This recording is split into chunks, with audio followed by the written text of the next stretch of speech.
Dr. Jack, welcome back to Mind Your Effing Business. Thank you so much for having me, Dom. Appreciate it. So, for those people who haven't watched us chat, which was a little while ago now, who are you? Where are you from? What do you do? So, I am both a physician and a technologist. Okay. I started my working life at the age of 13 while still at school. Right. I was always fascinated with computers in the early days, and I was tinkering around designing icons for software and computer interfaces for various companies when I was still a kid at school. And then I ended up going to UCL Medical School, which that was a good long time ago. And during that time, I was moonlighting for the late great Douglas Adams, who had gone from The Hitchhiker's Guide to the Galaxy books and all of the radio series and things, and actually went to building software, the Hitchhiker's Guide Online, which was the first wiki, and that really got me into thinking, my goodness me. Having sat almost pretty well next to him doing my first Google search, I thought, okay, there's going to be an awful lot of change now in the way that we practice medicine. It's not going to be kind of professors writing textbooks. It's going to be all of us, and so that really launched me in a parallel career in technology on one side and medicine on another, and that's been a 27-year journey. And that. Was Douglas Adams' thing? Was it? Did it look like a wiki, or is it? Now you look at it, it would look like a wiki. So it's all of the information, sort of stored and searchable. Yeah. I mean, the way it looked was actually quite funny. They said to me, Jack, can you design a GUI, like a graphical user interface? And I took that kind of literally, and I said, yeah, what would Douglas think of a GUI? And so I literally designed the first GUI. I took photographs of goo. And I literally designed an interface called the Alien Goo, and it looked like Alien Goo, and it was a graphical user interface. But the more important part... Was it usable? It really was, and people still love it. Yeah, right. It's funny. But is this thing still up there? It is. You could actually find out. You can go to h2g2.com, which is being reborn by his business partner, brilliant man called Robbie Stamp. That's being reborn. But it really was the first time that we took the concept of... It's not just the people who are big authorities and editors and of encyclopedias and so forth who should tell us what knowledge is, but it's everybody. So the interface was very much, you can contribute to any subject in any way on this thing. And that was I sat next to Jimmy Wales once, and he said, it was part of his inspiration for Wikipedia was h2g2.com. So there you go. So that got me going on a kind of parallel path of tech and medicine. Yeah. And you went through got all of your stars and stripes and badges. Well, I'm not sure how many stars there were, but there were certainly a few stripes. But you got, and you're still practicing medicine? Well, I have a beautiful and brilliant team who deliver most of the medicine now in 15 countries. But I still am a fully qualified doctor. And you have to do a certain number of hours a year? You've got to keep your fingers and your brain and your ears and your eyes all in practice, Okay. That's right, yeah. And what medicine are your team delivering? Well, my personal specialty is in extreme environments medicine and research. So what I got interested in, mainly because I loved the mountains, I loved exploring, and I loved expeditions, plus a background in emergency medicine for 10 years in hospitals. I personally specialize in my group in the more extreme stuff. So what are the human factors, physical and mental, that when you're in an extreme circumstance determine if you're going to thrive or fail or even die, actually. But so that's the stuff that I bring. And then we generally have folk who are not only really experienced doctors, but also physiologists, meaning that they've done a master's in sports science or in human physiology. So it's not just about fixing stuff when it's gone wrong, but understanding how do we get our bodies and brains to outperform what they're normally expected to do. That's physiology, human performance science. So we're a bunch of doctors and human performance specialists, and we glue the stuff together to help people get better outcomes, whether they're super sick or trying to climb Everest, or like you and me, trying to just stay super trim until we're 80. And, And do you do? And is there a stream there about longevity? Look, I was talking to someone about this the other day. Okay, climate change is a brilliant rebrand of climate science and global warming. AI is now the word that we use for statistics, really. Yeah. Became machine learning and machine intelligence. Longevity is a rebrand. It's a rebrand of preventive medicine, lifestyle medicine, and maybe regenerative medicine. But so when you say longevity, we look at that as what we've been doing for a very long time, which is helping the human body and brain to do more of its good stuff for longer. Yeah. There is longevity in it, but we have slight difficulty calling ourselves longevity doctors because there's not a single doctor today that can claim they've actually made their patients live longer. We're on the beginning of a 50-year experiment before we can sort of safely say that. Well, if you got it wrong, they wouldn't be around to sue you. Well, that's right. Well, you might not be either. I do have an amusing clause that I've always wanted to put in our patient agreements with people, Don, which is that we will give everyone their entire money back that they've ever spent working with us on any program or with any services at all, if they live forever. I think we're guaranteed not to have to give anyone their money back for a very long time. And you've developed, there's a couple of things I wanted to pick your brains on. We were chatting recently about the program you've put in place for founders. Right. So that VCs make sure that not only do they have key man insurance, but that, maybe they make sure that the health. So that, and linking that probably into a conversation around, making sure, I hate the phrase work-life balance, but making sure that work isn't killing you. So there's a thing there.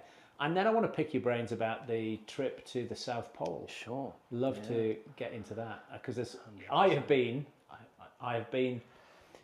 telling. I don't want to tell a story. I'll get you to tell a story. Okay. But the difference between the male team and the female team, particularly around collaboration, because obviously when I'm speaking to leadership teams.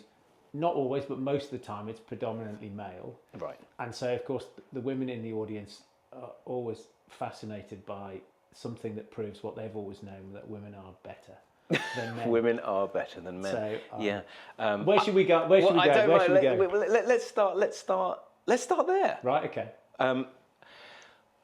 Women are better than men. There you are. This is a thesis that we've had. It's an intuition that we've had for a long time, that there are certain things that female physiology and neurophysiology lends itself to more than male physiology does, and no one has really studied it.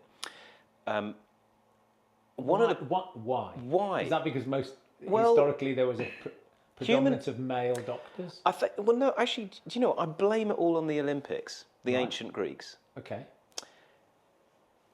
Elite sport, like spectator sport, is all about what people will pay money for, or whatever they paid for in ancient Greek times,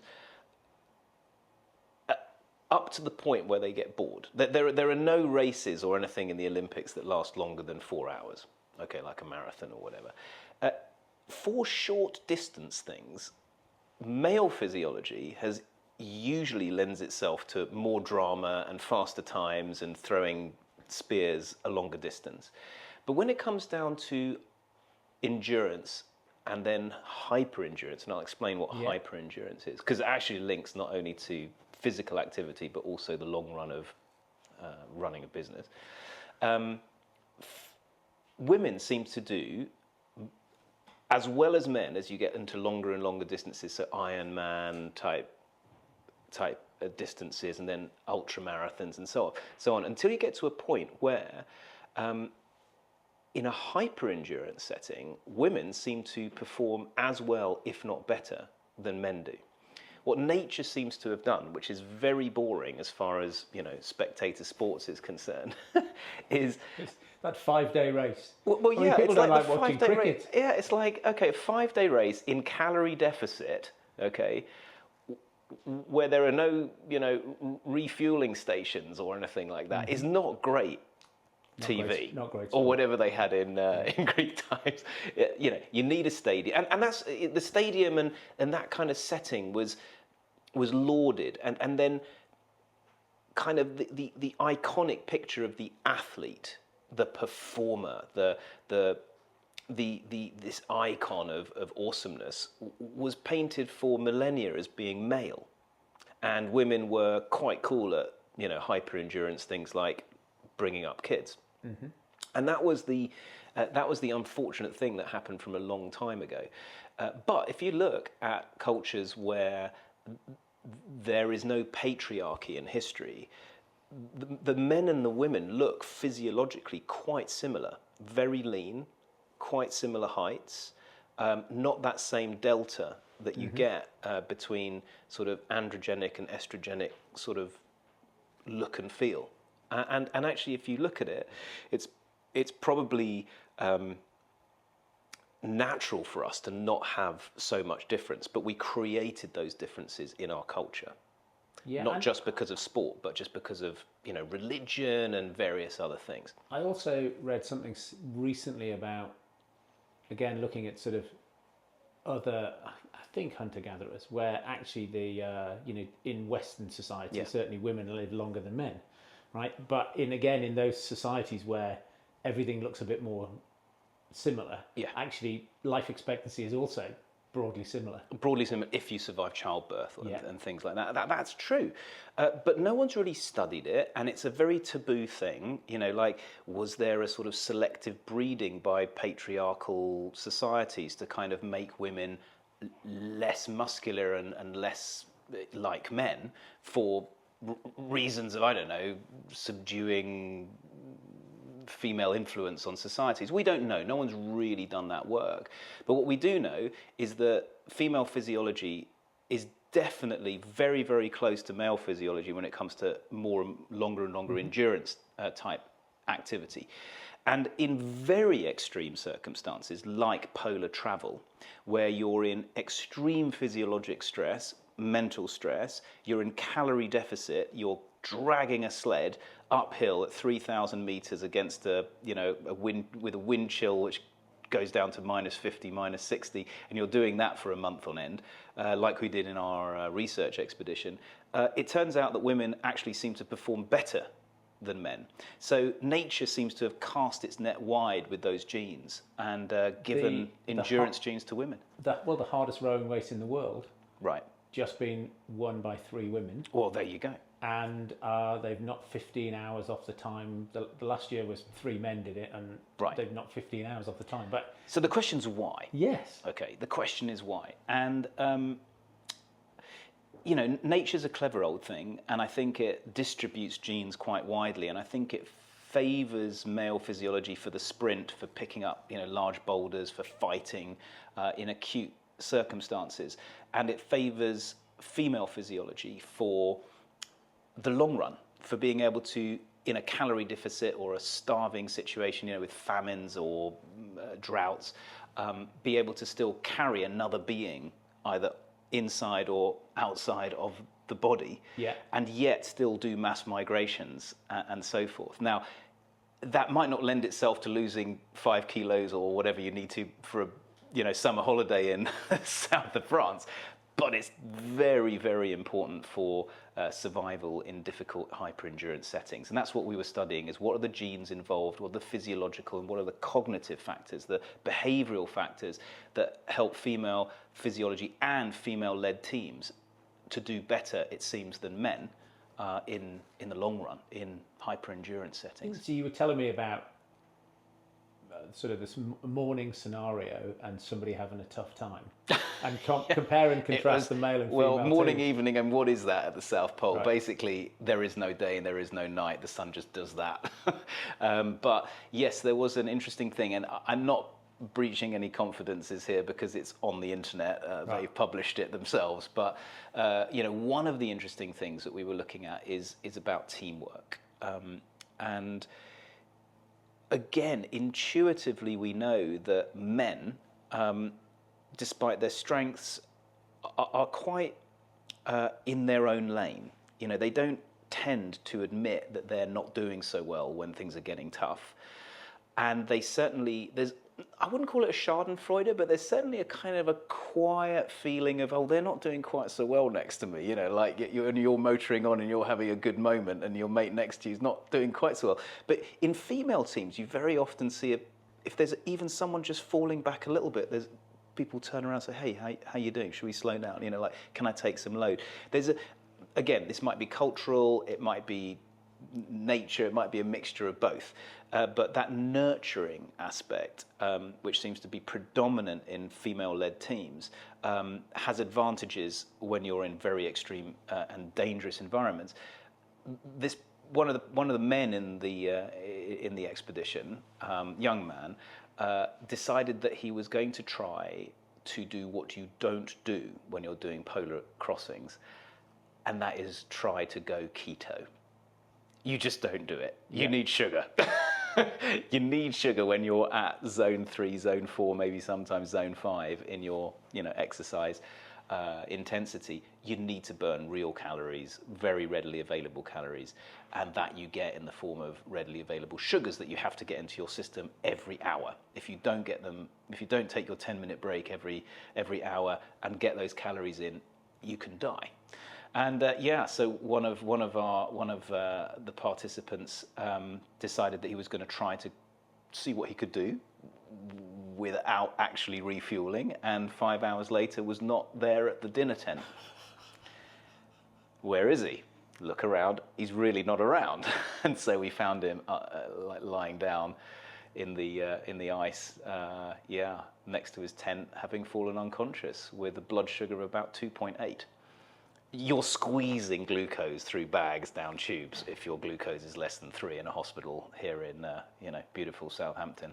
There it's a bit more difficult to do that. So resuscitation's an interesting exercise when you don't have any medical equipment around. But that is another example, perhaps an anecdote, that maybe we should think about talking rather than just doing, and sharing rather than just having a sort of very singular mindset in our work and our sport. Well, I think that there is a genetic predisposition in females to survive endurance. So if it was us, we'd be walking along and away from the famine. Well, we're not needed to keep going. I mean, we've done our bit. Hopefully we're a bit needed. But so I mean, who knows? But nature's playing its cards in a very long game kind of way.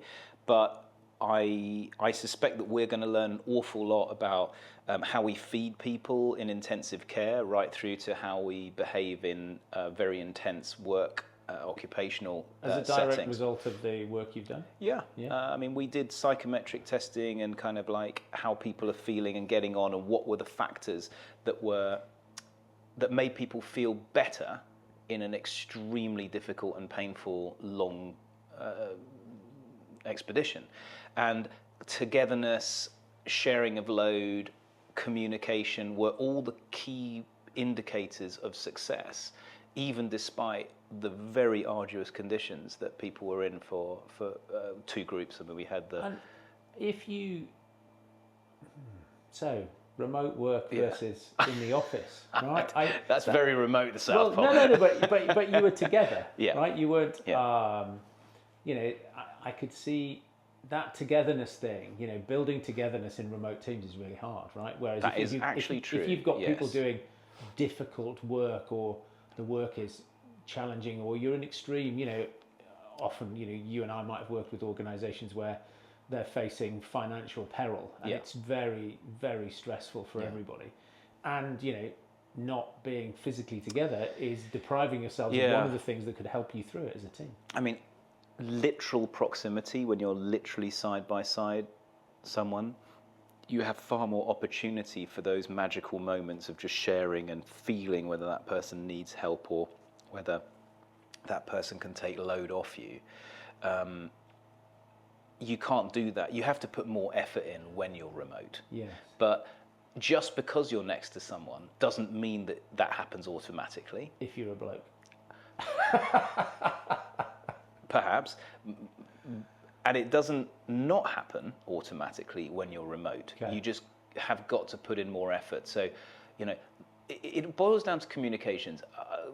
We in our practice are almost entirely remote, and with our patients are almost entirely remote. Right. And so, having the time and the impetus to make those friendly calls, have those unscheduled meetings where you just dial in and ask how someone's getting on. That's harder to do when you're remote, but we have communication systems and tech to be able to do that quite quickly, every single day. What was the most interesting thing that came out of the expedition?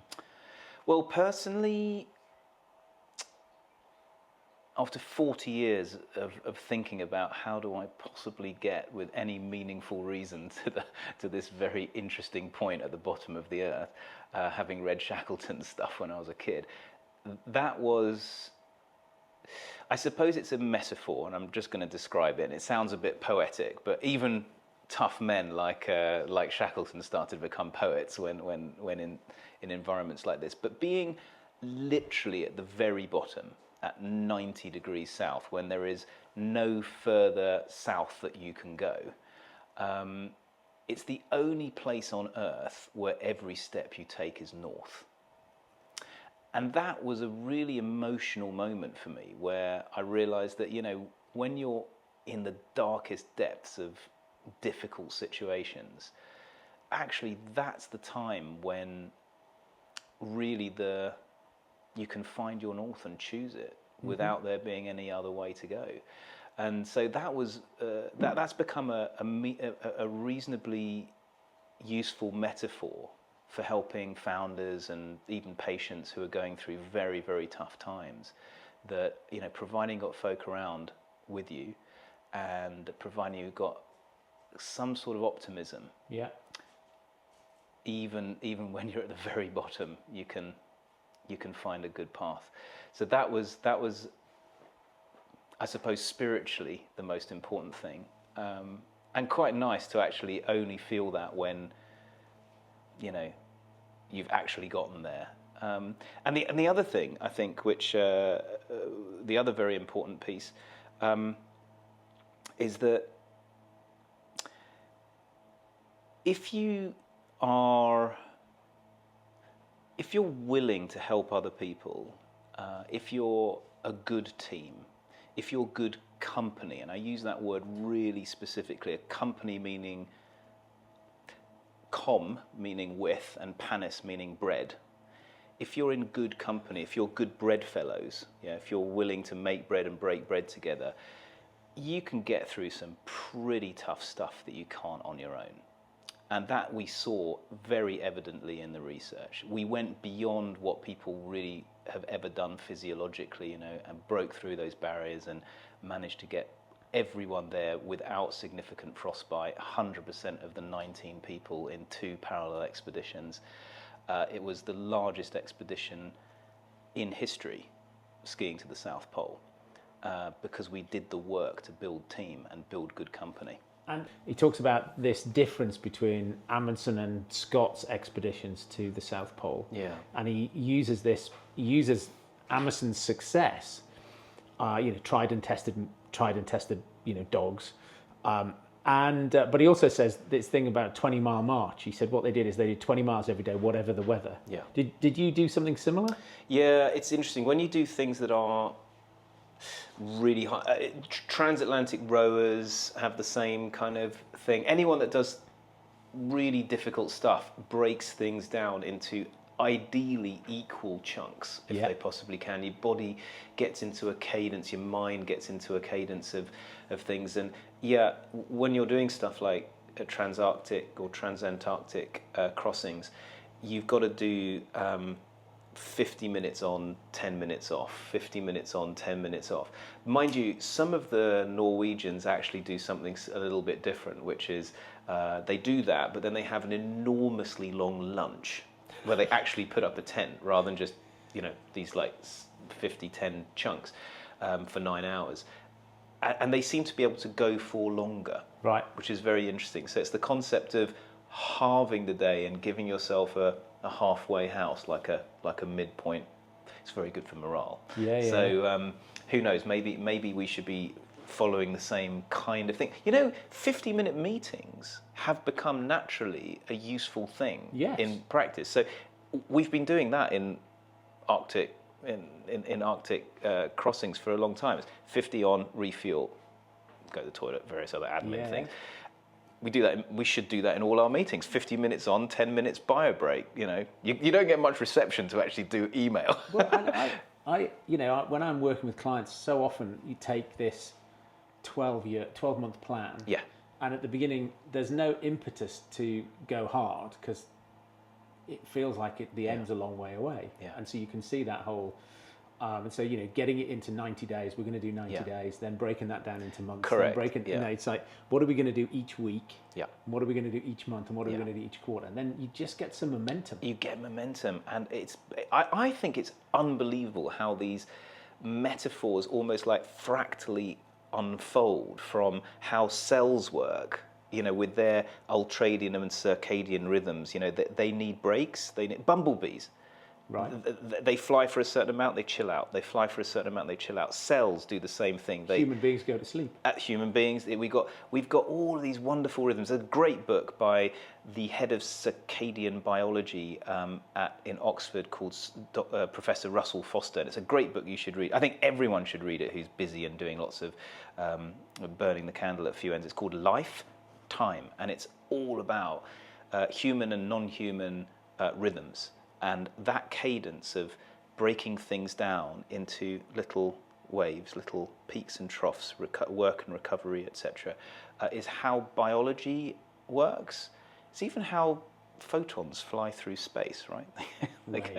And so it doesn't surprise me, but it's beautiful how that even manifests in success in a long-term slog like a business.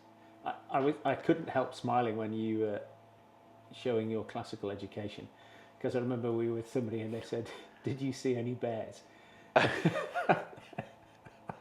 And you say, you go on, you say what you said to them. I thought, but this is in Antarctica. Yeah, so people who know me know I am absolutely fascinated by the etymology of words, and bears is an interesting thing to get asked about in Antarctica, because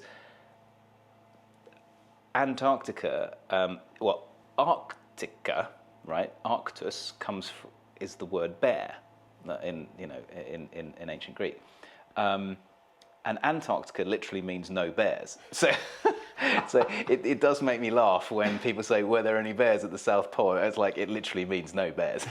So it's one of the conveniences of Antarctica is that there are no bears. Yeah. Very good. And so look, let's. I know one of the things that you've developed recently is this program for founders. Yeah. Looking at their health and health education. Maybe we could dive into that, because that definitely, I've spoken to a number of founders and they've been quite intrigued by what you've put together in your program. Yeah, look, we founded the Centre for Health and Human Performance down in London, which still exists as a laboratory for you to get your VO2 max and all of your nice blood work and physiology and stuff done. And you're very welcome to get tested. I might grab you one point actually. Well, put I you did through do it your again. paces. I did DEXA scan and You VO2 did all max last year. I need to. Let's see where you are on the leaderboard. Good. Yeah. Okay. Probably high ranking, I would say. Let's see. But so that's 17 years ago, and in that process, we started, applying human performance science, not just for elite athletes and so forth, but also for very sick people. They're also people who have been given really problematic cancer diagnoses, for instance, or people who are critically sick. We use human performance science to get better outcomes for those folk, whether it's chemo, radio, or even just the concept of a team-based approach. You get better outcomes in medicine taking a human performance type approach to medicine. But then we started getting in between. We started getting a lot of friends of ours who are investors and really successful founders, people that had exited very, very well, who all had the same thing. I wish I could now look after my body, and how much have I damaged my brain cells? I never got that, as you said, life-work balance right. There is no such thing as life-work balance. Life and work are the balance, actually, when you're a founder. But the investors and the founders started asking us, can you do this really cool bespoke type work for our portfolio of investments for the founders that we back? And so we thought, that's cool. At the time, I was helping the brilliant Mosaic Ventures, Toby Koppel and the crew down at Mosaic, with developing their healthcare thesis for investing.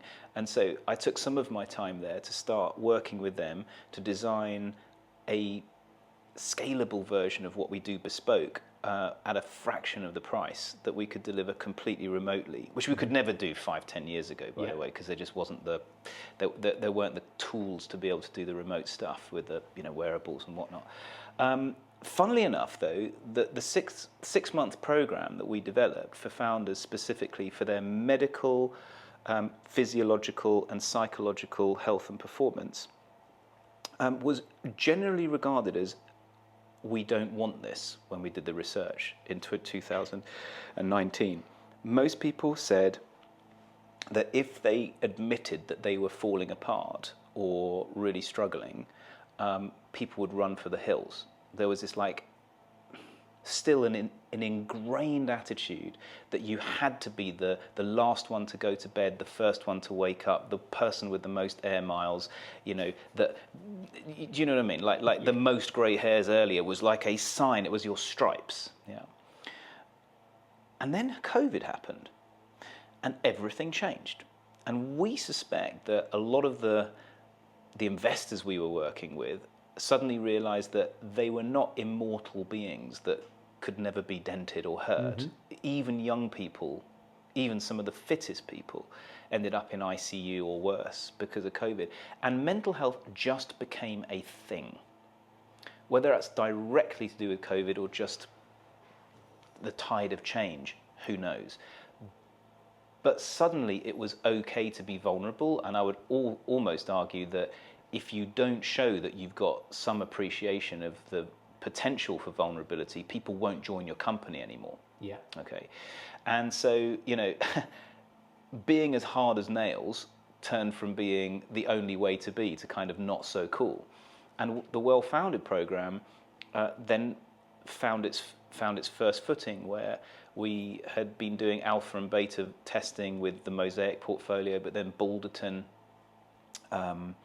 decided to roll that out for their entire global portfolio. We work with other funds, in smaller funds, earlier stage, some other very big name funds we can't quite announce just now, but you'll see in the near future, both in Europe, UK, and also America now. And it's I think this concept of we must train ourselves to build healthier, higher performing self and teams has just become almost a hygiene factor for VCs and for people who lead companies. So the program's going great. We did over 100 companies last year. When I say the companies, usually just the founder, CEO, but now more increasingly the whole senior leadership team. We publish our results. We've open sourced the methodology. We've done as much as we possibly can to share it, and we decided to do it at research, cost price only. Okay. Why? Because I think if you can help founders really get the same at least a taster, a minimal viable dose of the same thing as we do now for all military, special forces, expedition teams, elite athletes. If you can just give them enough that they really see and feel the difference between being just a super hard-working person that knows a bit about, here's the Peter Attia podcast, listens to Rhonda Patrick, reads the right things, but actually get a full, proper team around you without taking too much of your time, their entire company will do better eventually. And my belief is that our best purpose is to, help the innovation economy kick more butt by doing that. So what do you get them to do? Like, how long's the program? They have to go to the South Pole. No, I'm joking. The program's 6 months long. There's a reason for that. We often get asked, why is it 6 months? If you crush it into 3 months, it's too much time out of a busy founder's time. If you do it over 12 months, it's too dilute.